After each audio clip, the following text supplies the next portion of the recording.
faith book, the book of faith, the Word of God, the Bible. May uso sa yan di ba? Magandang hapon po. Narito kami ngayong araw nito ng Martes, August 19, Quezon City Day, walang pasok. Nasa University of the Philippines kami sa Viewed Food ni Kuya Reggie Padua. Hebreo chapter 13, 15 and 16. Pakibasa nga po. Kaya sa pamamagitan niya, patuloy tayong magdala ng handog ng papuri sa Diyos. Ang ating hain ay ang bunga ng mga labi ng nagpapahayag ng kanyang pangalan.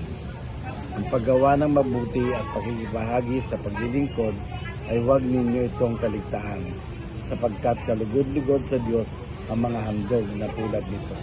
Ganda, no? Kita nyo nga, Kumain kami ng speedball. Ito, sili na rin natin dyan, Speedball, kikiam. Enjoy kami. Tapos naalala ko na bigyan yung verse na yan. Dahil napakahalaga ang magbigay ng handog sa Panginoon. Pero yung handog na binibigyan na sinasabi sa talatang verse 16, yung paggawa ng mabuti sa iba.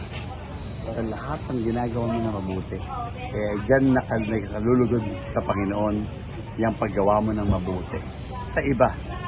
Magandang talata ito para ipamuhay natin yung araw na ito. Parang ginawa na ko mabuti ngayon. Kaya Reggie, kumain kami ng speedball, kumain ako ng buko pandan. Simple lang yun, di ba?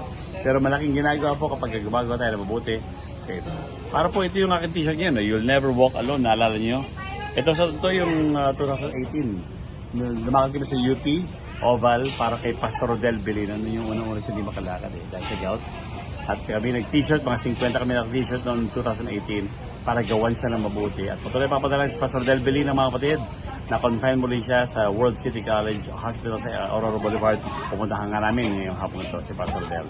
God bless you as you do good to other people as your sacrifice of praise to the Lord. Pagpalain kita Panginoon. Ito po si Reggie Padua. Ito naman kami, magandang hapon sa inyo lahat.